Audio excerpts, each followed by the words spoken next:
नमस्कार, मी अश्विनी आपल्या चॅनलमध्ये तुमचे मनापासून खूप खूप स्वागत करते। आषाढ महिन्यात कुळाचार नैवेद्य हा करायचा असतो। आषाढ महिना हा मर्याई देवीचा महिना मानला जातो। त्यांचा मान सन्मान आपण करायचा असतो। आमच्या इथे मर्याई देवीचं मंदिर आहे, तिथे मी गोडाचा म्हणजे पुरणपोळीचा नैवेद्य घेऊन जाते, नारळही फोडते।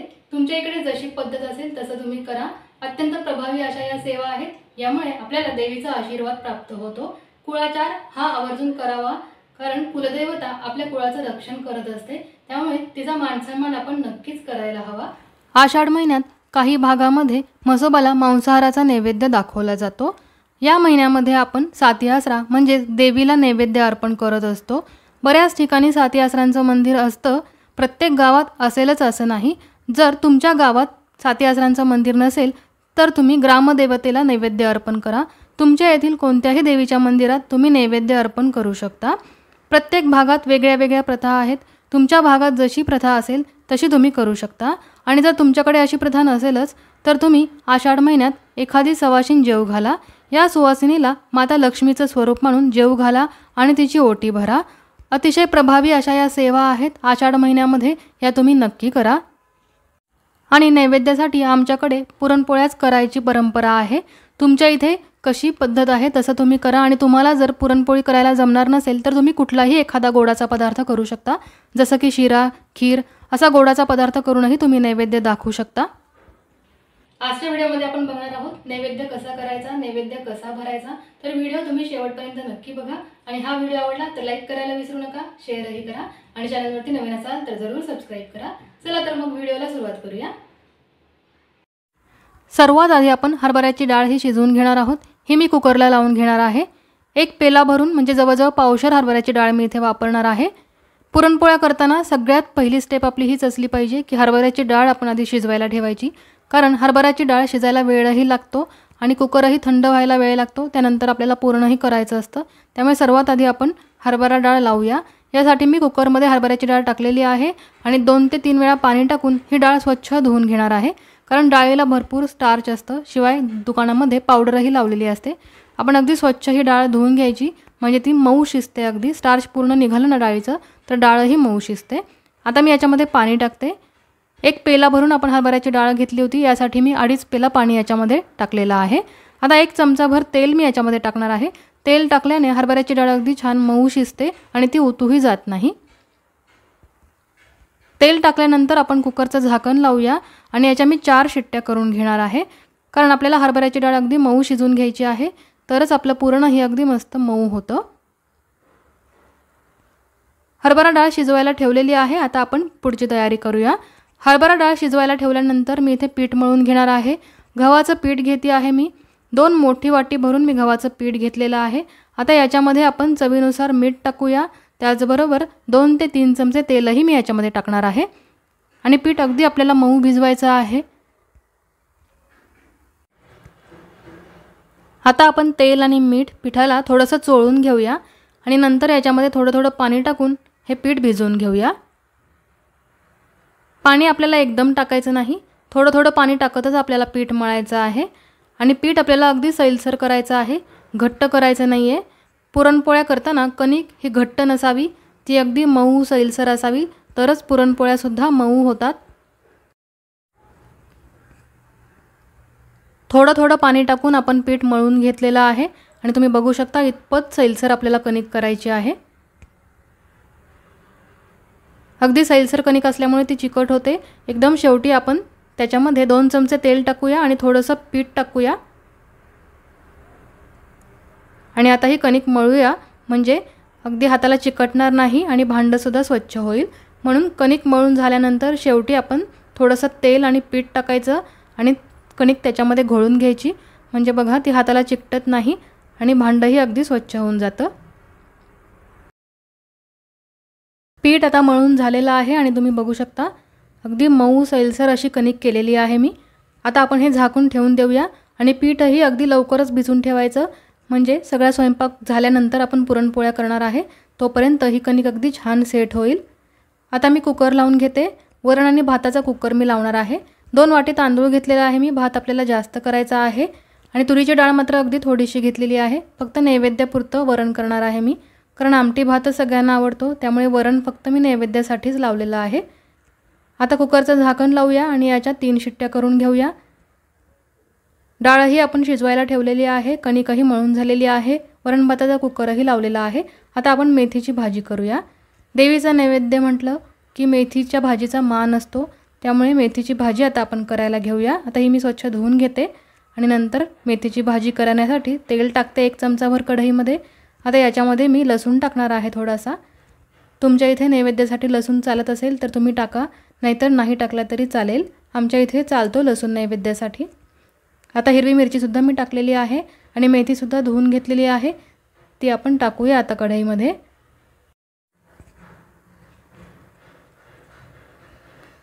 आता आपण याच्यामध्ये चवीनुसार मीठ टाकून घेऊया।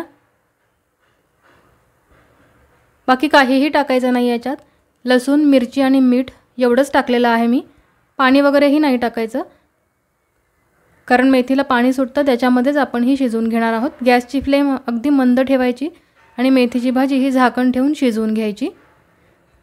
मीठ चांगलं मिक्स केलेलं आहे मी। आता आपण याच्यावरती झाकण ठेवूया। तुम्हाला जर लसूण आणि मिरची टाकायची नसेल तर तुम्ही फक्त मिठाची सुद्धा मेथीची भाजी करू शकता नैवेद्यासाठी। मीठ चांगलं मिक्स केल्यानंतर आपण झाकण ठेवून ही भाजी 5 ते 6 मिनिटे शिजवायची। आणि तुम्ही बघू शकता 6 मिनिटे ही मी भाजी शिजवलेली आहे आणि मेथीची भाजी शिजलेली आहे। मेथीच्या पाण्यातच आपण ही भाजी शिजवून घेतलेली आहे। मेथी तयार झाली की आपण झाकण ठेवून बाजूला ठेवून देऊया आणि पुढचा पदार्थ बघूया काय करायचं आहे ते। आता इकडे हरभऱ्याची डाळ आपली शिजलेली आहे, 4 शिट्ट्या मी करून घेतल्या होत्या याच्या। आता बघूया आपण हरभऱ्याची डाळ कशी शिजली आहे ती। अगदी मऊ शिजून घ्यायची हरभऱ्याची डाळ। तुम्ही ना कुकर झाला की एकदा चेक करा डाळ किती शिजली आहे ती। अशा पद्धतीने मऊ शिजायला हवी। जर अशी शिजली नसेल तर तुम्ही परत एकदा 1 शिट्टी करून घ्या, पण डाळ अगदी मऊच शिजवून घ्या, म्हणजे पुरणही अगदी मस्त मऊ होतं। आता या डाळीतलं पाणी आपण काढून टाकूया। पुरण बारीक करतो ती चाळण मी घेतलेली आहे, त्याच्याखाली पातेलं ठेवलेलं आहे। आता याच्यावरती आपण डाळ टाकूया, म्हणजे डाळीचं पाणी खाली पातेल्यामध्ये जमा होईल आणि त्या पाण्याची आपण आमटी करणार आहोत। त्याला आमच्या इकडे येळवणी असं सुद्धा म्हणतात, हरभरा डाळीची येळवणी। याचीच आमटी करायची, ती अगदी चवदार होते। काही जण आहे ना या डाळीचं पाणी वापरत नाहीत, टाकून देतात, पण आमच्या इकडे असं नाही करत, आम्ही त्याची आमटी करतो। आता मी थोडीशी डाळ काढून घेणार आहे, वाटीभर हरभऱ्याची डाळ काढणार आहे, ही आपण आमटीसाठी वापरणार आहोत। आणि जी चाळणीमध्ये राहिलेली डाळ आहे त्याचं आपण पुरण करून घेऊया। आणि खाली तुम्ही बघू शकता डाळीचं पाणी राहिलेलं आहे। आता याचीच आपण आमटी करणार आहोत। डाळीमध्ये पाणी राहायला हवं म्हणून मी त्याच्यामध्ये 2.5 पेला पाणी टाकलं होतं। तुम्हाला जर डाळीचं पाणी नको असेल तर तुम्ही 1.5 पेला पाणी टाकलं तरी चालेल। आता पुरण करायला घ्यायचं आहे आपल्याला, यासाठी मी गूळ घेतलेला आहे, तो गूळ आपण कट करून घेऊया। डाळ आणि गुळाला आपण चटका द्यायचा आहे, म्हणजे पुरण तयार होतं। चटका द्यायचा आहे म्हणजे डाळ आणि गूळ आपल्याला एकत्र करून ते गरम करून घ्यायचं आहे। माझी आजी पणजी अशा बोलायच्या की आपण आता डाळीला चटका देऊन घेऊया, म्हणजे पुरण तयार होईल। आता गूळ बघा, मोठी वाटी भरून गूळ मी घेतलेला आहे। गोड पोळ्या आवडतात आमच्या इकडे, त्यामुळे मी गूळ घेतलेला आहे भरपूर। काही जण साखरेच्या सुद्धा पोळ्या करतात, पण आहे ना गुळाच्याच पोळ्या मस्त लागतात खायला। आता मी कढईमध्ये डाळ टाकलेली आहे आणि याच्यामध्ये आता आपण गूळही टाकून घेऊया।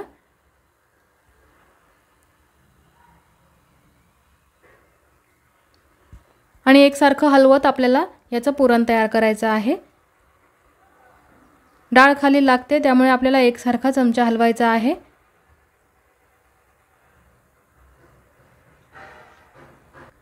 आणि तुम्ही बघू शकता पाणी किती सुटलं आहे गुळाला। तुम्हाला वाटेल किती पातळ झालं आहे हे, आता पुरण कसं होणार, पण हे पाणी आटून जातं आणि पुरण अगदी छान घट्ट होतं।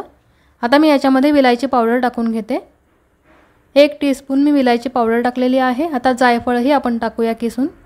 जायफळ सुद्धा किसून टाकायचं, याची पावडर वगैरे करून ठेवायची नाही, म्हणजे याचा फ्लेवर आहे ना जसाच्या तसा राहतो। त्याचबरोबर सुंठ पावडरही मी 1 टीस्पून टाकणार आहे।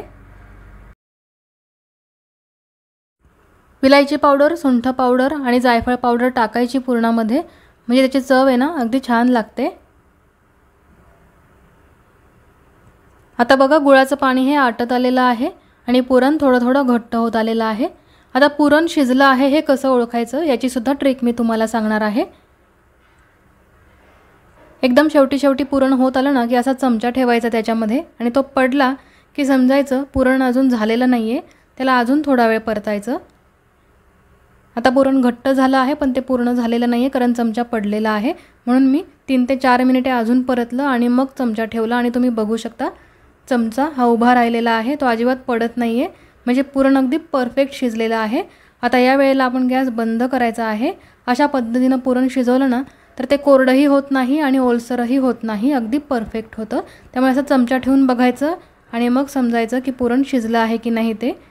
आता पुरण हे आपलं अगदी परफेक्ट शिजलेलं आहे। आता पुरण आपण बारीक करून घेऊया। इथे बघा मी पेला घेतलेला आहे, त्याने आपण पुरण मॅश करणार आहोत, म्हणजे ते चाळणीमधून खाली पडेल। 1 चमचाभर पुरण मी चाळणीमध्ये टाकलेला आहे आणि पुरण आपण गरमच बारीक करायचं, म्हणजे ते पटकन बारीक होतं। आता फुलपात्राच्या साहाय्याने आपण पुरण मॅश करत जाऊया, म्हणजे ते खाली भांड्यामध्ये पडेल।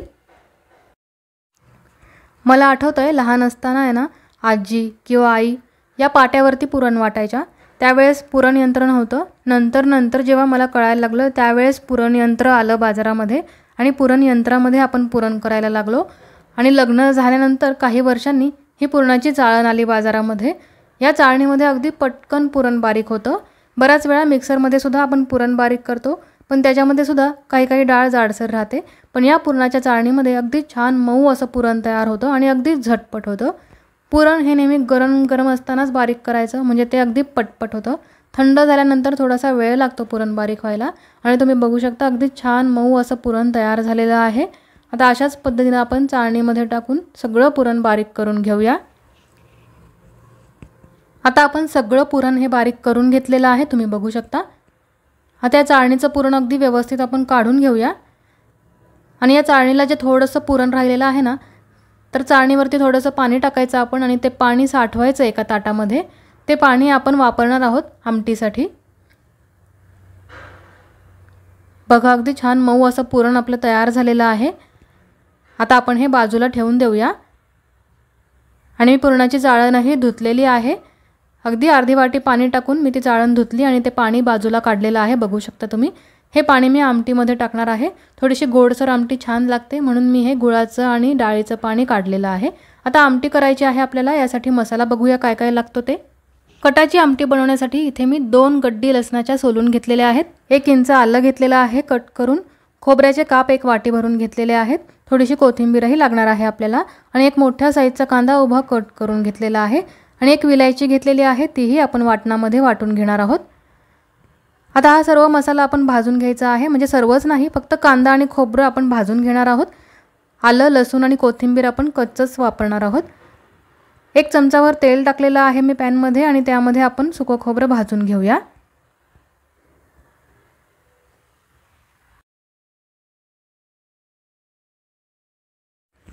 खोबरं हे लगेचच भाजलं जातं, त्यामुळे गॅसची फ्लेम आपण मीडियम ठेवायची आणि खोबरं छान खरपूस असं भाजून घ्यायचं। खोबरं भाजून झाल्यानंतर मी त्याच तेलामध्ये कांदाही टाकलेला आहे, कांदाही चांगला भाजून घेऊया आपण। कांदा भाजायला वेळ लागतो, त्यामुळे आधी गॅसची फ्लेम हाय ठेवायची, कांदा लाल करून घ्यायचा आणि नंतर गॅसची फ्लेम कमी करून कांदा खरपूस असा तळून घ्यायचा।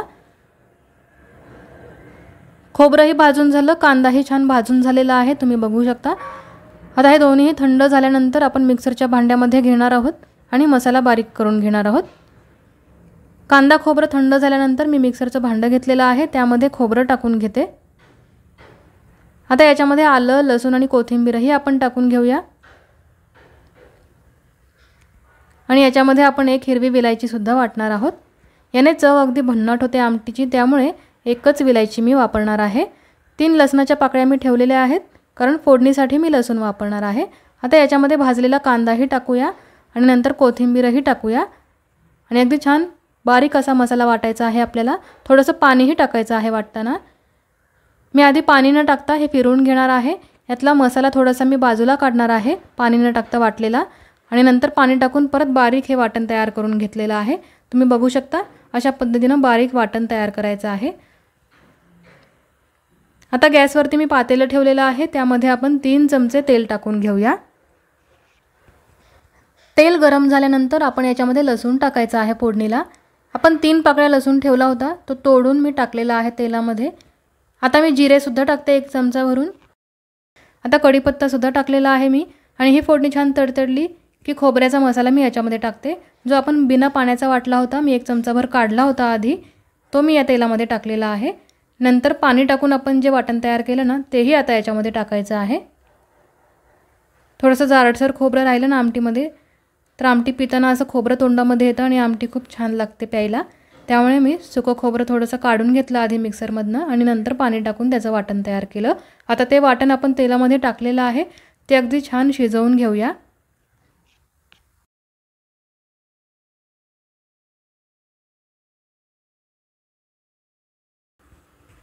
7 ते 8 मिनिटे आपण हे वाटण चांगलं परतून घेतलेलं आहे। आता मी तिखट मसाले टाकते। हळद टाकलेली आहे छोटा चमचा भरून। आता धने पावडर सुद्धा 1 चमचा टाकलेली आहे। जिरे पावडरही आपण 1 चमचा टाकूया आणि घरगुती लाल तिखट मसाला मी याच्यामध्ये 3 चमचे टाकते आहे। तिखट तुम्ही तुमच्या आवडीनुसार करा। आम्हाला झणझणीत आमटी आवडते, त्यामुळे मी 3 चमचे भरून हा मसाला टाकलेला आहे। मसालाही तिखट आहे, त्यामुळे 3 चमचे टाकलेला आहे। तुमच्या आवडीनुसार तुम्ही कमी तिखट किंवा जास्त तिखट जशी आमटी आवडेल तसं करा। आता कोरडे मसाले हे लगेचच जळतात, त्यामुळे आपण थोडा वेळ परतायचे की नंतर याच्यामध्ये थोडंसं पाणी टाकायचं। पाणी टाकून हा मसाला शिजवायचा। आता पाणी टाकते मी याच्यामध्ये थोडंसं। मसाला आपण थोडा वेळ परतलेला आहे।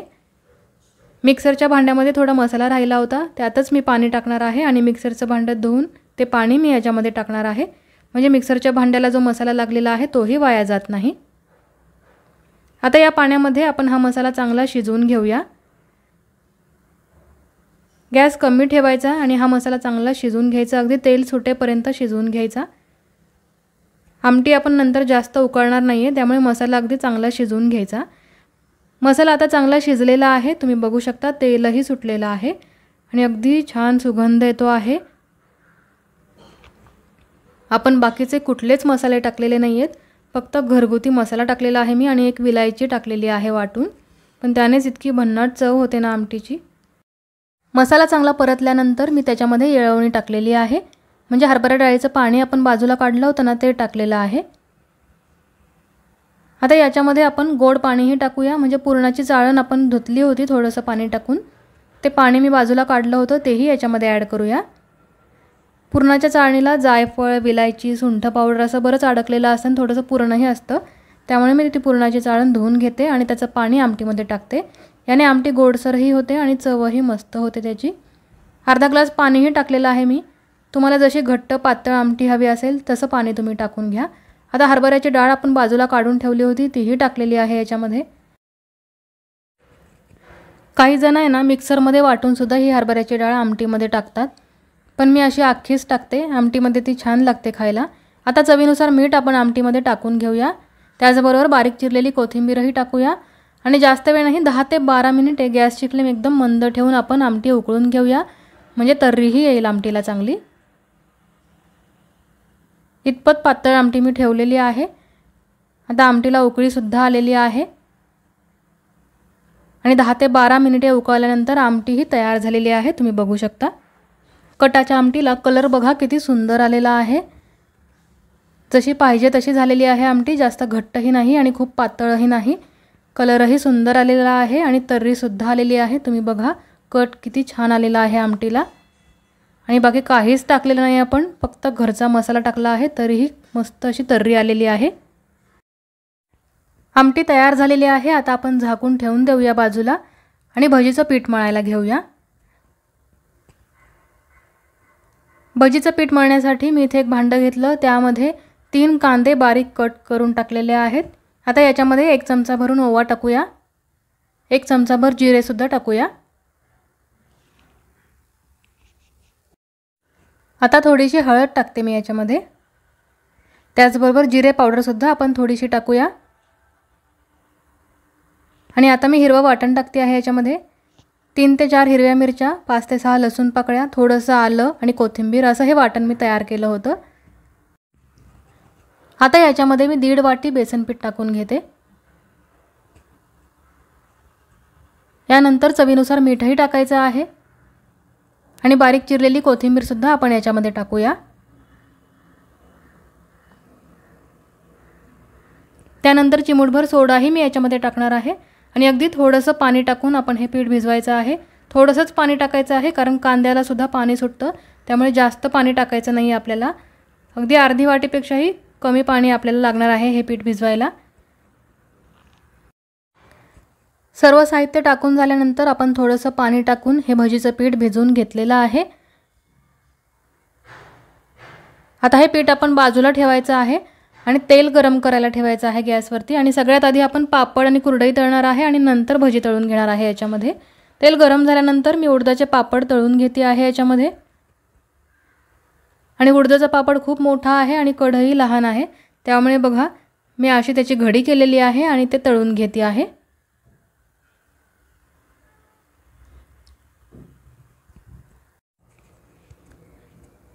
आधी नेहमी पापडच तळून घ्यायचे, त्याच्यानंतर भजी तळायची, कारण भजी तळायला तेलही जास्त लागतं आणि तेल नंतर ते आटून जातं आणि पापड तळायला तेल राहत नाही, मग परत तेल टाकावं लागतं। म्हणून आपण काय करायचं, तेल टाकल्यानंतर आधी पापड तळून घ्यायचे आणि त्याच्यानंतर भजी तळायची त्याच्यामध्ये, कारण पापड तळायला जास्त तेल लागत नाही, भजी तळायला जास्त तेल लागतं आणि नंतर ते आटूनही जातं। पापड तळून झालेले आहेत। आता मी कुरडई टाकते याच्यामध्ये तळायला। ही कुरडई ही घरीच केलेली आहे आणि तुम्ही बघू शकता केवढीशी कुरडई आहे आणि ती किती फुलली आहे। या वर्षीच्या कुरडया अगदी मस्त झालेल्या आहेत माझ्या, पांढऱ्या शुभ्र आणि किती फुलणाऱ्या बघा तुम्ही। अशाच पद्धतीने बाकीच्या सर्व कुरडया मी तळून घेणार आहे।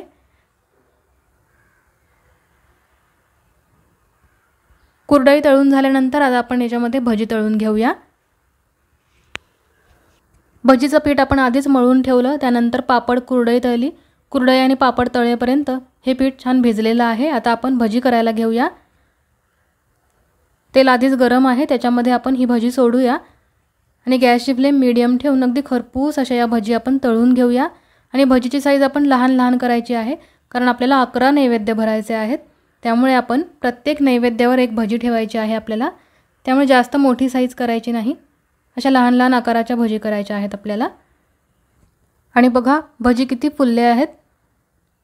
पीठ आपण अगदी घट्ट नाही करायचं, असं थोडंसं सैलसर पीठ करायचं भजीचं, म्हणजे भजी अगदी छान टम्म फुगतात।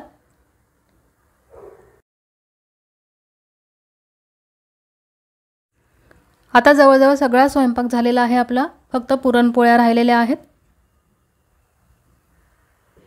आता आपण पुरणपोळ्या करायला घेऊया। कणिकही छान भिजलेली आहे, आपण आधीच पीठ मळून ठेवलं होतं आणि नंतर बाकीचा स्वयंपाक केला आणि अगदी शेवटी आपण आता पुरणपोळ्या करायला घेतलेल्या आहेत। आणि पुरणपोळ्या अगदी लहान लहान साईजच्या करायच्या आहेत आपल्याला, खूप मोठ्या करायच्या नाही आहेत। 11 नैवेद्य मी करणार आहे, यासाठी अगदी छोट्या छोट्या पुरणपोळ्या बनवणार आहे। अगदी लहान साईजचा पिठाचा उंडा घेतला आणि त्यामध्ये अगदी थोडंसं पुरण भरलं आणि उंडा तयार केला। आता अशाच पद्धतीने आपण 11 पुरणाचे उंडे तयार करूया। आणि शिवाय मी एक मोठा उंडाही तयार करणार आहे, तो आपण घरातल्या देवाला नैवेद्य दाखवण्यासाठी करणार आहे। आता अशाच पद्धतीने बाकीचेही मी सर्व उंडे भरून घेते, तुम्ही बघू शकता। मोदक जसं भरतो ना आपण, तशा पद्धतीने आपल्याला पुरण भरायचं आहे पिठामध्ये आणि अगदी व्यवस्थित त्याचं तोंड बंद करायचं आहे, म्हणजे लाटताना पुरण बाहेर येणार नाही।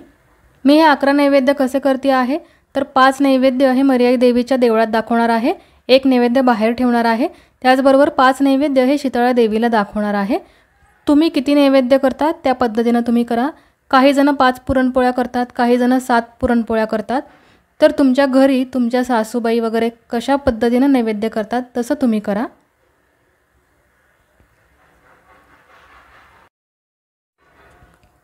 आता इथे तुम्ही बघू शकता 11 उंडे भरून झालेले आहेत पुरणाचे, त्याचबरोबर एक उंडा मी मोठ्या साईजचाही भरलेला आहे, तो आपण घरच्या देवाला नैवेद्य दाखवणार आहोत। आता हे उंडे आपण एका डिशमध्ये काढून घेऊया। मी आधीच असे उंडे करून ठेवते, म्हणजे ते पटपट लाटता येतात आणि भाजतानाही बघा मी एक एक पुरणपोळी भाजत नाही, तवा मोठा आहे त्यामुळे मी 3-3 पुरणपोळ्या त्याच्यावरती टाकणार आहे आणि भाजून घेणार आहे, कारण एवढे सगळे पुरणपोळ्या भाजण्यासाठी भरपूर वेळ लागेल, त्याच्यामुळे मी 3-3 पुरणपोळ्या एका वेळी भाजणार आहे। त्या कशा ते आपण पुढे बघूया। आता आपण पुरणपोळ्या लाटायला घेऊया। दोन्ही साईडला चांगलं पीठ लावायचं आणि पुरणपोळी ही लाटून घ्यायची आणि अगदी हलक्या हलक्या हाताने लाटायची। पुरणपोळी लाटताना अजिबात दाब द्यायचा नाही त्याच्यावरती, नाहीतर पुरण बाहेर येतं, पुरणपोळी ही फुटते लाटताना। त्यामुळे आपण अगदी हलक्या हाताने पुरणपोळी लाटायची आहे। आणि पीठ बघा अगदी सैलसर मळलं आहे, अगदी मऊ झालेलं आहे, त्यामुळे अगदी सहज लाटली जाते आहे पोळी। आणि पहिली पुरणपोळी आपली लाटून झालेली आहे। तुम्ही बघू शकता अगदी लहान साईजची मी पुरणपोळी केलेली आहे। आता अशाच पद्धतीने आपण बाकीच्याही पुरणपोळ्या लाटून घेऊया। आधी मी या सर्व पुरणपोळ्या लाटून घेणार आहे आणि नंतर त्या एकामागे एक भाजणार आहे। एका ताटामध्ये या सगळ्या पुरणपोळ्या मी लाटून ठेवणार आहे आणि नंतर आपण त्या भाजून घेऊया। आणि आपण आधीच उंडे भरले ना की पुरणपोळ्या सुद्धा अगदी एकसारख्या होतात। एक एक पुरणपोळी लाटता लाटता उंडा आपण भरत गेलो ना तर उंडा सुद्धा एकसारखा होत नाही, कधी लहान होतो कधी मोठा होतो। त्यामुळे आधीच असे उंडे करून घ्यायचे, म्हणजे पुरणपोळ्याही अगदी एकसारख्या होतात। सर्व पुरणपोळ्या मी लाटून घेतल्या, आता त्या भाजून घेते आहे। तवा गरम झाल्यानंतर मी त्याच्यावरती 3 पुरणपोळ्या टाकलेल्या आहेत। आता आपण या भाजून घेऊया। तुम्ही बघू शकता तवा मोठा आहे म्हणून मी 3 पुरणपोळ्या टाकलेल्या आहेत याच्यावरती भाजण्यासाठी। तुमच्याकडे जर तवा लहान साईजचा असेल तर तुम्ही एकच पुरणपोळी भाजा, किंवा 2 बसल्या तर 2-2 करून भाजा। आणि अगदी एकसारख्या आपल्याला उलट्या पालट्या करायच्या आहेत, म्हणजे त्या जळणार नाही। आणि तुम्ही बघू शकता पुरणपोळ्या किती टम्म फुगतायत आणि अजिबात फुटलेल्या नाहीयेत। पुरणही अगदी व्यवस्थित आतमध्ये भरलेलं आहे, तरी सुद्धा पुरणपोळी न फाटता लाटली गेलेली आहे आणि अगदी छान टम्म फुगलेली आहे। आता अशाच पद्धतीने आपण बाकीच्याही सर्व पुरणपोळ्या करून घेऊया। याच पद्धतीने मी तव्यावरती 3-3 पुरणपोळ्या टाकून भाजून घेणार आहे। तुमच्याकडे मदतीला कोणी असेल तर तुम्ही एकीकडे लाटलं आणि एकीकडे भाजलं तरी चालतं। मी एकदमच या पुरणपोळ्या लाटून घेतल्या आणि नंतर त्या भाजून घेते आहे। आणि आपण 3-3 पुरणपोळ्या एकदाच भाजल्यामुळे वेळेची आणि गॅसची किती बचत झालेली आहे बघितलं ना तुम्ही। त्यामुळे मी आधी सर्व पुरणपोळ्या लाटून घेतल्या, 11 पुरणपोळ्या आपण केलेल्या आहेत। आणि सर्व लाटून झाल्यानंतर एकामागे एक आपण 3-3 टाकून त्या भाजलेल्या आहेत। आधीच लाटून घेतल्यामुळे नंतर आपल्याला भाजायला एकदम सोपं जातं। आता सर्व पुरणपोळ्या या भाजून झालेल्या आहेत, आपण या काढून घेऊया। लहान लहान साईजच्या 11 पुरणपोळ्या आपण केलेल्या आहेत। तर तुम्ही सुद्धा घरी अशा पुरणपोळ्या केल्या ना तर अशाच 3-3 किंवा 2-2 भाजा, म्हणजे आपला वेळही वाचतो आणि त्याचबरोबर गॅसही वाचतो। या 11 पुरणपोळ्या केल्यानंतर आपण एक मोठी पुरणपोळी करणार आहे। मी एकच पुरणपोळी आता करून दाखवणार आहे। पुरणपोळी कशी करायची याचा सुद्धा व्हिडिओ मी घेऊन येईल तुमच्यासाठी। आज फक्त आपण एकच पुरणपोळी करून बघूया, त्यानंतर पुरणपोळीचा अगदी व्यवस्थित व्हिडिओ मी तुमच्याबरोबर शेअर करेल, तोही तुम्ही नक्की बघा। आता आपले हे 11 नैवेद्य करून झालेले आहेत, हे आपण बाजूला ठेवून देऊया आणि एक पुरणपोळी करूया घरातल्या देवाच्या नैवेद्यासाठी आणि नंतर आपण नैवेद्य भरूया। आता इथे बघा गव्हाची कणिक जी आहे त्याचा उंडा लहान आहे आणि पुरणाचा उंडा मोठा आहे आणि पुरण आपण जास्त भरणार आहोत आणि पुरणपोळी लाटणार आहोत। मोदक भरतो त्याप्रमाणे आपण पुरण गव्हाच्या कणकेमध्ये भरायचं आहे आणि अगदी व्यवस्थित त्याचं तोंड बंद करायचं आणि हलक्या हलक्या हाताने आपल्याला पुरणपोळी लाटायची आहे। अजिबात दाब द्यायचा नाही, नाहीतर पुरण हे बाहेर येऊ शकतं, पुरणपोळी ही फाटू शकते। त्यामुळे अगदी हलक्या हलक्या हाताने आपण लाटायची आहे। आणि पीठ इतकं छान मऊ झालेलं आहे आणि पुरणही अगदी मऊ झालेलं आहे, त्यामुळे लाटणं सरकवलं की पोळी पुढे सरकते आहे, इतकं मऊ पीठ झालेलं आहे आणि पोळी लाटून झालेली आहे, तुम्ही बघू शकता।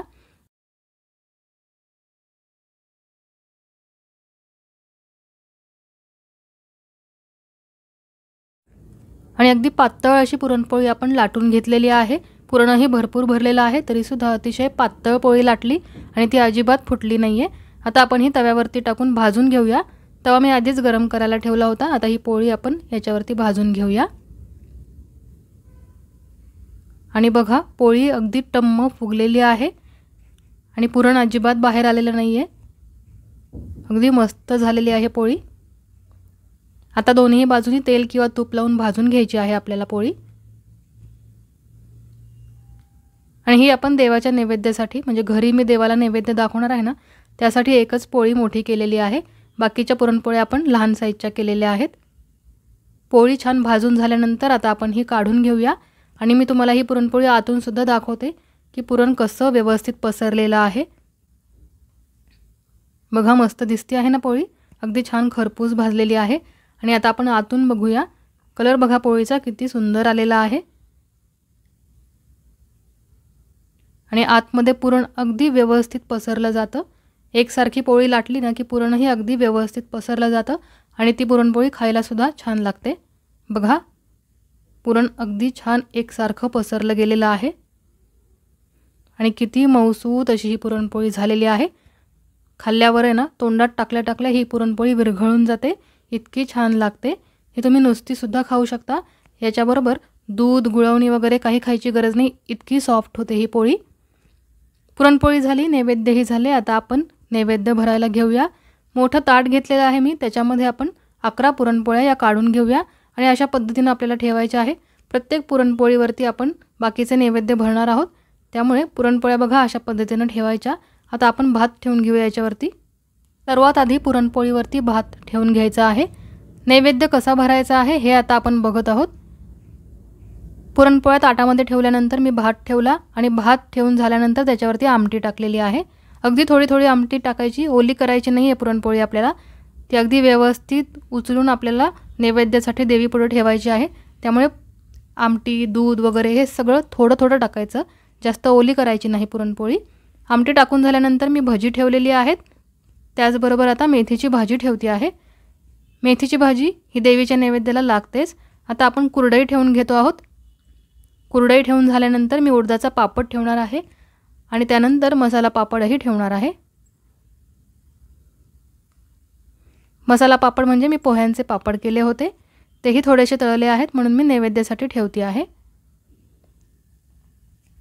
हे पापड ठेवून झाल्यानंतर आपण याच्यावरती दूध टाकून घेऊया।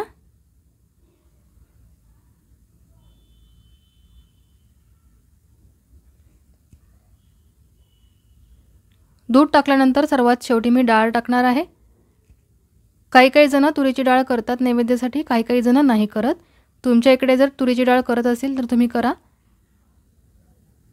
डाळ टाकून झाल्यानंतर सर्वात शेवटी आपण याच्यावरती तूप टाकायचं आहे। तूप टाकल्यानंतर नैवेद्य हा परिपूर्ण होऊन जाईल। संपूर्ण नैवेद्य आपला भरून झालेला आहे। आता हा मी डब्यामध्ये भरणार आणि घेऊन जाणार देवीच्या मंदिरामध्ये। याच्यासोबतच मी दही भात सुद्धा घेणार आहे एका डब्यामध्ये आणि नारळही घेणार आहे, नारळही फोडायचा आहे देवीला। देवीचा नैवेद्य भरून झाल्यानंतर आपण घरातल्या देवांना सुद्धा नैवेद्य दाखवणार आहोत, त्याचंही ताट मी तयार केलेलं आहे। आता देवाला नैवेद्य दाखवते आणि मंदिरात जाते। चला तर मग पुन्हा भेटूया छान व्हिडिओ बरोबर।